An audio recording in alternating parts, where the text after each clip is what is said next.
Well, it's an OpenBSD Lite talk. It's mostly OpenBSD as a user than an actual developer story.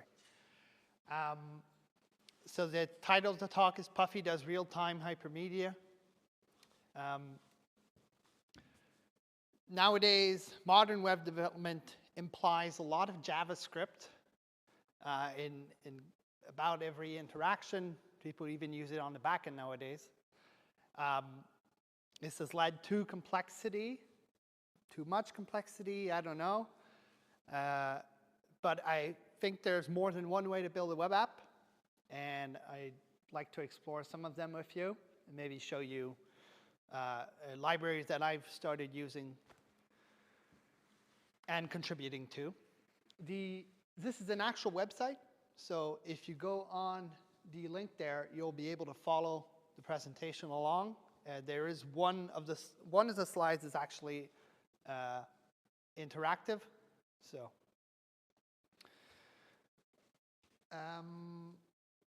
Right. So, who am I? I'm Patrick Marchand. I used to be a system administrator doing Debian and OpenBSD work for a French company in Marseille. But I come from Quebec. In Montreal is where I live, but I come from Tremblant, a little bit more up north. I also worked as a ski instructor for 12 years. And I have a lot of other hobbies that we can talk about during the breaks. I worked as a for-hire programmer, so and I currently don't have any hours free, but soon maybe. So what is hypermedia? Hypermedia, well, this presentation is hypermedia. The web is hypermedia, and arguably one of the most successful ones out there. It's basically just, you have links between the documents, and these links are contained often inside the documents. These documents can be of a variety of formats. They can be video, audio, text, and these links between, by linking between each other, you can traverse them easily. And at the beginning, they did tend to be relatively static, and when it's video, audio, these are usually static. But since the links are simply addresses to content, the content behind them can change. And this has been used to great effect in the first type of major web applications we've seen that are multi-page applications. These MPAs have a backend that is done written in any language you wish, and a front end that is usually just HTML that is being sent to the user. With time, people have wanted to have a little bit more interaction with the pages, so we got JavaScript, and for a time, Flash. The Flash was, well, that went away. It was very insecure. With multi-page applications, to modify the state on a website, the user inputs information into a form, then sends that to the backend, processes it, and then sends it back to the user with an updated state. What transits between the server and the user is HTML. The browser needs to redraw the page with the new HTML every time to be able to show it, and that means that we end up with the infamous page blip. And JavaScript is what people have been using to get rid of that infamous page blip. It's gone through many forms. Different libraries have come and gone. The big one I remember was jQuery, where you could use CSS selectors to navigate your DOM in JavaScript and do modifications on it that way. It's pretty useful. But there are limits to this kind of model. There are certain apps that are hard to do in it, like interactive maps or video games. And this is where the next type of application came into being. Single page applications. So they're a response to a multitude of things. The page blip, interaction times that could be relatively slow when you have to change pages. And also people who had a lot of state transitions, a lot of animated state transitions like you can have on a map where you zoom out, zoom in, or applications that have a lot of documents like email clients, where sometimes you'll want to flip between documents very rapidly. This is where people have reached to a new kind of architecture called single page applications, where we'll see that most of the state is handled on the client by JavaScript. And we've had large frameworks that were born to support that. Stuff like React, Vue, Next, which uses React, I think.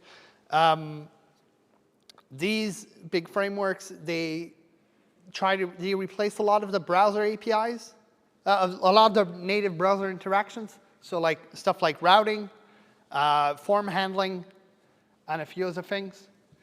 This means that they needed to recreate their own code. We ended up with like basically native style applications on the browser instead of the old style of hypermedia applications where everything's dictated by HTML. And when you do a request to a link, you receive new HTML that instructs you how to further interact with the page. Having to rebuild a lot of the base browser features, it complexifies the code. So when you and it also makes the code base bigger. And so these clients that receive that have to download this HTML can sometimes be stuck in long load times for the initial page load. Solutions have come out to handle that, such as tree shaking and bundling, and minifying. So these are minifying will reduce they'll take all the variables, get them as small, get the actual string size of the variables to be as small as possible. So let's say a variable list of objects becomes LO, and so on and so forth. And then they send that minified code to the client. Tree shaking is just you get rid of all the code that isn't being used by any function in your application. And other tricks like this, these tools are very useful, but they do complexify the programming process. And with time, the developer experience with JavaScript has become a lot more complicated, but it has also improved. To handle this complexity, we also saw the creation of TypeScript, which is a static version of JavaScript where the codes are defined in advance, and there's a transformation of the TypeScript code to JavaScript before it's sent to the browser. That has also complexified the dev experience, although probably for the better in most cases. I'm not 100% sure that static compilation, static types were the best solution for a dynamic language like JavaScript. Personally, I feel like a mechanism like design by contract with contracts that you can put before and after a function and its signature are maybe a better fit for bringing assurance to dynamic languages. If you want a good example of that, you can go look at HOWL lang, but that's a whole presentation in itself and a whole other can of beans. And since I've been here for a week, so I'm pretty full of beans. One thing I've seen a lot working with single page applications is that since you often have like a backend that is completely separate that needs to be JSON, that needs to speak JSON, you often see people filtering that JSON on the client. Now, this is okay for some information, but if that information is sensible, it can get dangerous. You never know, and you never really know how people are going to use the information you give them. They can abuse systems in ways that you would never expect. So it's better to send only the information that the person needs for their interaction with the application. And I find the silo between backend and frontend that you find in single-page application, it does tend to encourage that sort of situation, especially when you don't have any dedicated people on the backend team, which honestly tends to be what happens in most of the projects I've ended up working in. And so it's only mostly front-end people who know a little bit about programming backends and will just do the simplest possible to get it in their JavaScript environment where they're most comfortable and then do the filtering.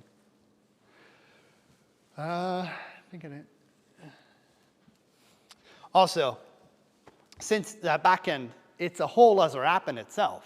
Now you have two different applications to serve one need. And most companies I've seen don't actually have more than one client for their backend. So they've got a lot of code duplication that's not necessarily necessary.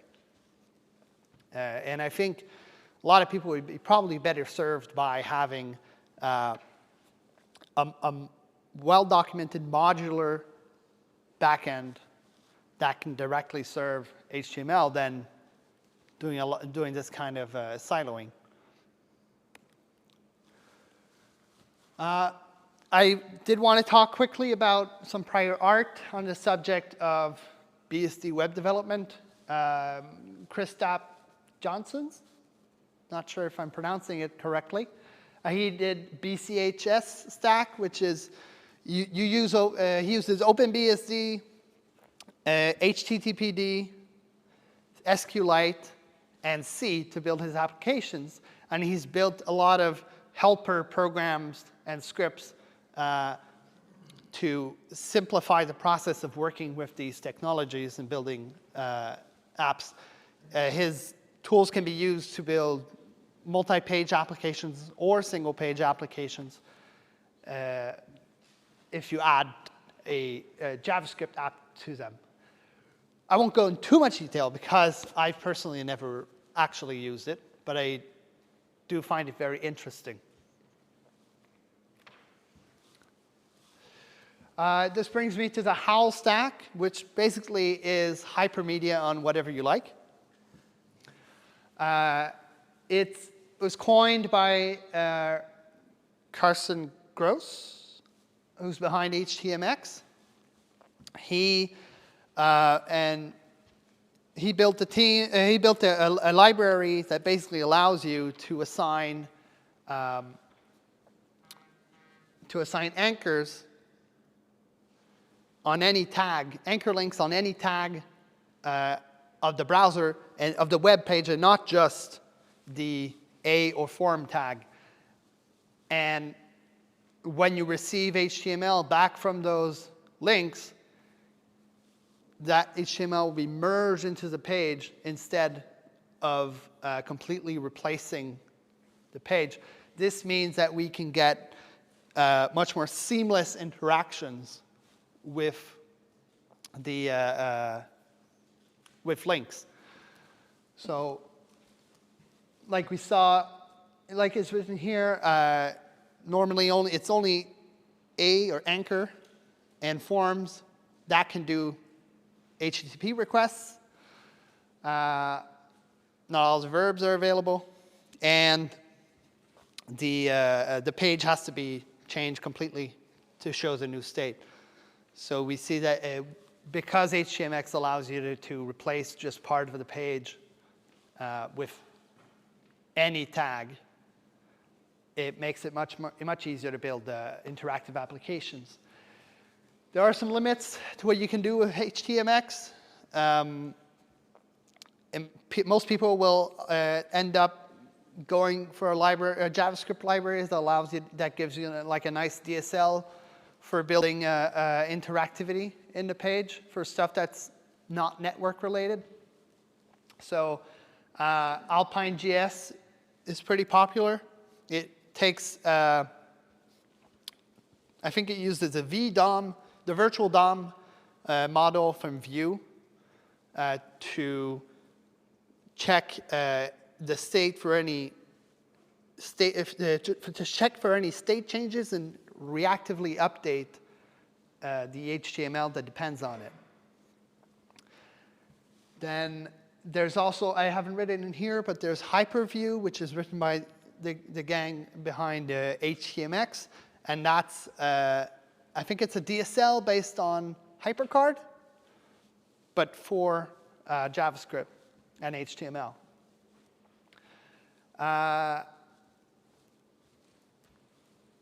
So what you do realize when you build something with HTMX is that you need the JavaScript, so for certain interactions. And if Alpine.js or Hyperview works for you, that's great. I have worked with something else called Datastar. It's a library that was written in TypeScript by a guy named Delaney. He has a background in video game development, notably The Sims. And he does a lot of work with Nats, which is, I haven't used personally, but it's sort of an event used for setting up event queues and a lot of network interactions. He's very performance-oriented. So he gave a talk a week ago on the subject in the US, and if you look at his slides, it will be a lot more about the performance of Datastar than my talk, which is more about infrastructure and how to set it up on OpenBSD.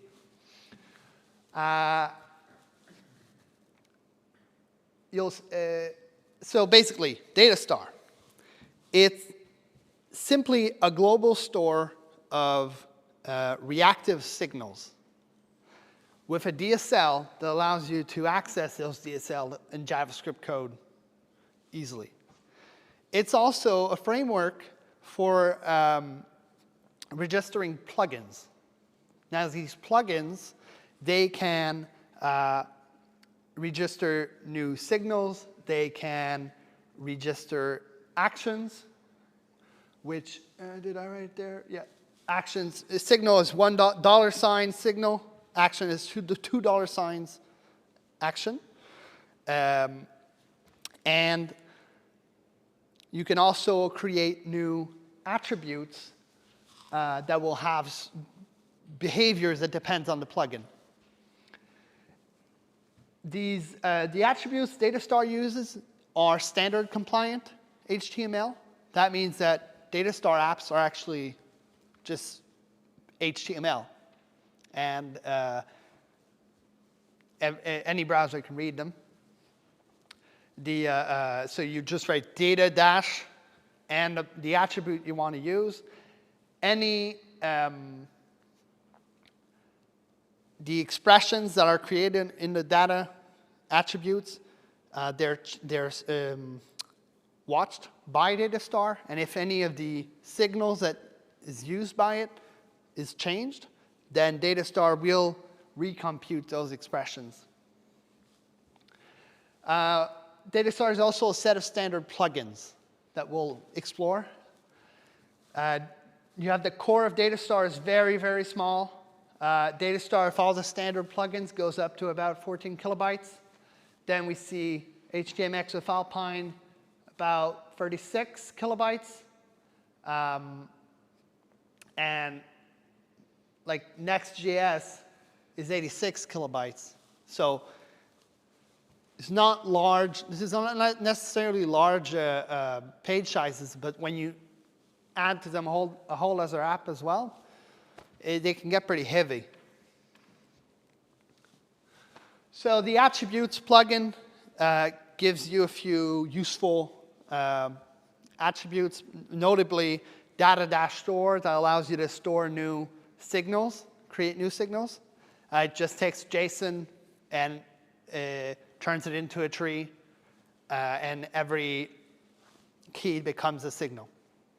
Then you can assign, it allows you to assign expression to any vanilla HTML attribute with data bind, and it allows you to attach expressions to event listeners with data on. Data model also creates a bidirectional binding between an input and a signal. So if the signal changes, the input gets updated, and vice versa. I'm working on a patch right now where the bidirectional binding will be validated with the browser APIs. So it's really it's quite simple. It's only adding 2 or 3 lines, but famous last words. And so the updates won't propagate to the signal or the input if the update isn't valid according to the input. There are a few other attributes that you can find in the reference page. You'll find in general the data star has very little custom attributes. They're all Delaney did a pretty good job of trying to find the smallest set of primitives that could express the most needs as possible. Which is one problem I find with stuff like Alpine and HTMX is that they have a lot of custom tags, and the number of tags just keeps expanding. So data star can be used to improve little websites without doing anything fancy. This presentation is a data star application. It's just HTML. It's HTML pages with some code at the top of the body to bind an event listener to the arrow keys, and that's linked to the ID of the previous or next button. And by clicking on the arrow keys, I can navigate between the slides. So it's very simple. You need to understand a little bit of JavaScript to do that kind of stuff, but it stays simple.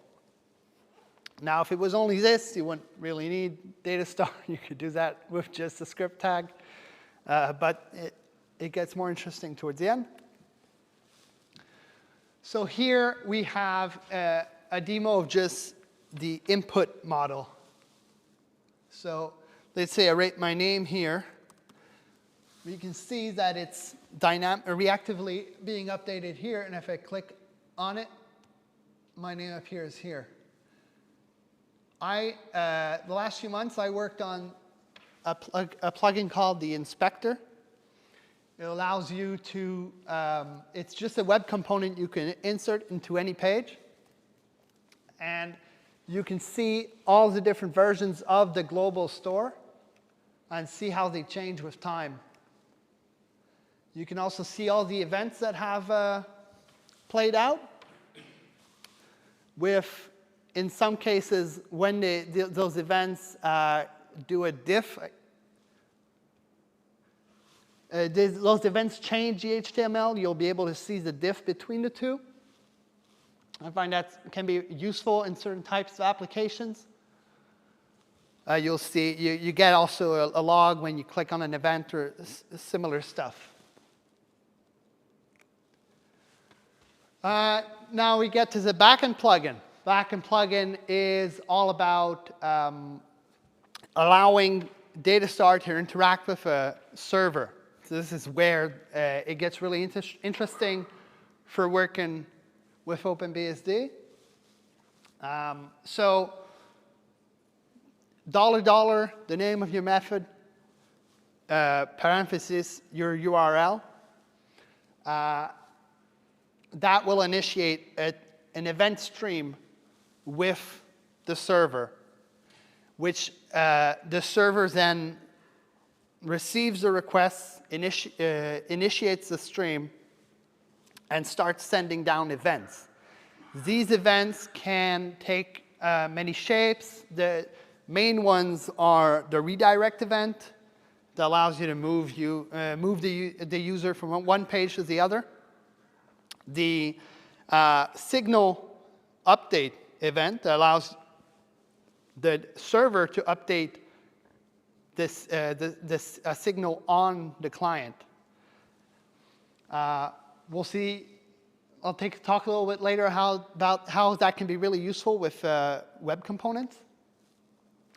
And finally, the fragment event. That just the server specifies a merging strategy and a selector, and sends a fragment of HTML. Datastar receives that and says, okay, well, the selector tells me to select this element and to change it with the fragment depending on the merging strategies. That can be, it can be replace the inner HTML, replace the outer HTML. It can be append, prepend.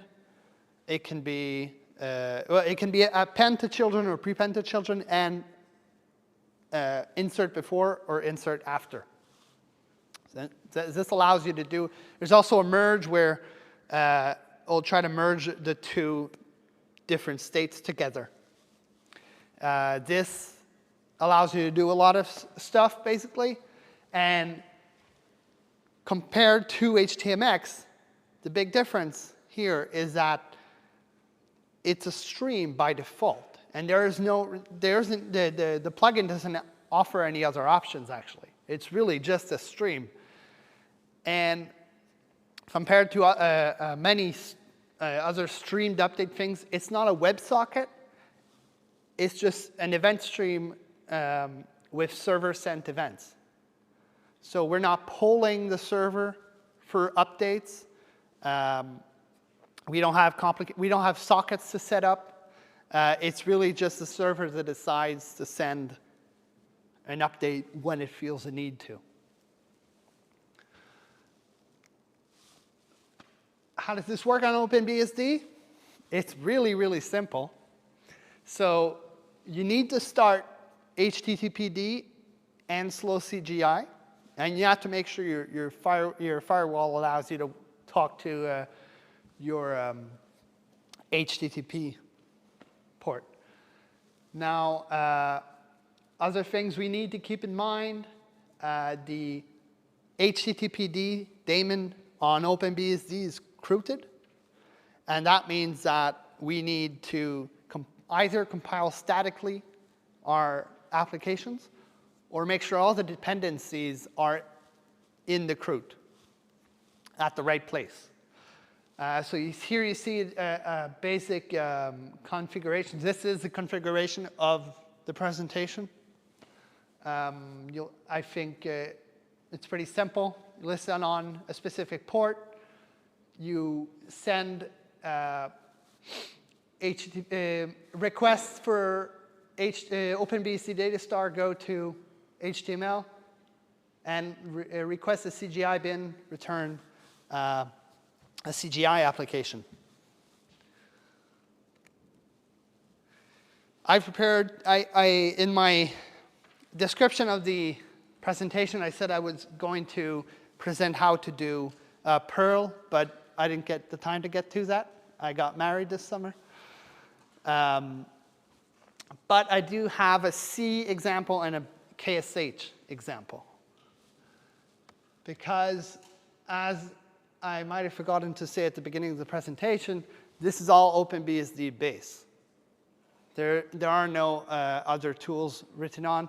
Actually, this server this is running on is the one from OpenBSD Amsterdam. And all I did to it was configure HTTPD, enable slow CGI, and copy the files. So we can click here. This example you'll see is completely driven by a server-sent event. So if I click on the C example, you see it's being sent over. I included the inspector for people who want to go see what events happened. This is all the code you need to do a server-sent event in CGI with C. So with the nice added bonus of pledge.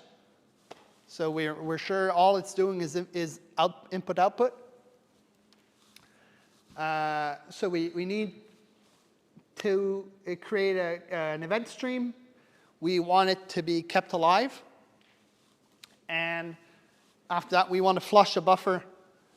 And we need a new line at the end of each line. And when we're done with like a first event, we need to add another new line. And then we flush a buffer. It's sent to the client. Client understands it's an event stream, and then we start sending events. Data star fragment. If it would be a redirect, it'd be data star dash redirect. And then we put in our selector, merge, fragment. What you see here is really is the same code as what's powering the tab. If I do it with, if I look at the KSH example, this is all it does as well. So I'm not necessarily telling you to write web apps in KSH, but for internal stuff, it can be really simple and easy. So one thing to keep in mind about SSC in general is just that it sends, since it's a stream, the client it can't really know if the stream stopped just because there's a network problem, or if there's a server problem, or if any other problem happened. So it will retry by default, unless it's capable of detecting that there's really a problem with the shape of the event that's being sent. That means that we need the ID here. That's part of the SSC HTTP standard. And the ID, it tells you what event are we at. So after the client reconnects, we can, if the interaction is idempotent, doesn't matter, you just keep going. But if there are mutations in your process, then you'll want to start back from the last event that succeeded. It's really not that hard to do. You just need to do, like, for example, like a switch case on the event and start back from there. Next example. So this brings us to real-time applications. Generally, when you want to get into more complex data store applications, it's a good idea to have the page on its initial load start a connection to the server. and get the, with data onload, and get the server, probably that your HTML page has been pre-rendered before, but then you want it to be updated with any changes to the state by the server. This is very lightweight, by the way. You can do, for instance, Delaney, he created a game engine in a web component that he puts on the page. When the page loads, it sends a request to the server, and the server starts pushing new frame updates to the client. And since it's just text, it's not that much the text, he actually just re-renders the whole frame every time he gets an update to his to the frame signal that he's binded to the new frame attribute on his web component. And then he managed to make a 3D web engine work very efficiently with that. So yeah, basically you have this GET request that synchronizes the state, and your other requests around, they just create mutations that notify the main GET thread, which will then take care of formatting the view and sending the update. So you really have only one thread that's taking care of making sure the application view is updated. Event queues are really useful for this. You'll see in the next. In this example, I just wrote a C file that uses KQ to do to track the state of a file. Whenever there's a modification to the file, we send the new state of it to the client. If anybody is on the website right now, they can actually submit messages, and it will send. Yeah, so I can say, thanks for listening.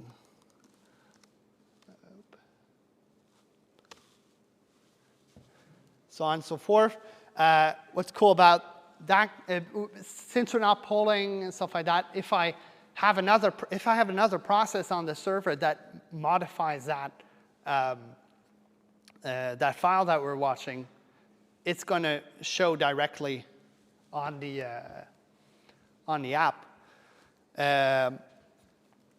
I think with that we can do some pretty cool stuff. The examples I've shown here are pretty simple, but there's not really a limit to what you can do. I think all the tools to replace single-page applications are in there, and it's not really important what tool you use, be it htmx, Alpine, Datastar. For me, the important part is that the code we're sending to our clients is not too large, and the actual and that the code that's being run on the client isn't too heavy either, because some people live in parts of the world where they don't have good internet access. They might not have good computers. I mean, even my computer's getting pretty old nowadays. It's for a Generation X1 Carbon that I got refurbished. So sometimes when I'm doing weird stuff and on web browsers, my computer starts lagging a lot. Now, I think that was pretty much it. Good Mafagot. I'm not Irish, so my pronunciation is probably bad. My grandmother's from Limerick, apparently, though. So, any questions, you can send them to my email or come talk to me in the hall. Or ask them right now if we still have time. Yep, good. So, yeah, that's it.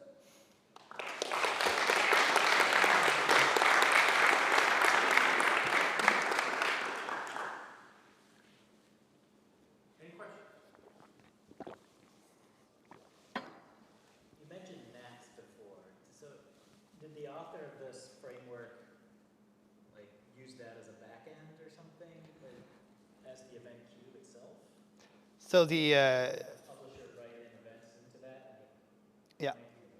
So the question was if the author of Datastar uses NATS as a backend service, and the answer is yes. He actually published a website publicizing something called Gonads, which is Go with NATS with Datastar. Oh, I thought you said gonads. Yeah, I thought it was Gonads. yeah. That's the name of the. That's what it is? That's the name of the stack. You can tell he's a game developer. Yeah, he's funny. And he's managed to do some really, really efficient stuff with NATS and Datastar.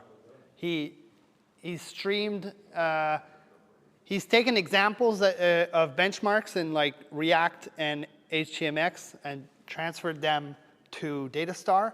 And sometimes they break because Datastar is too quick. And the sending events on event streams is too quick for the, and it makes too many updates per second. Any other questions?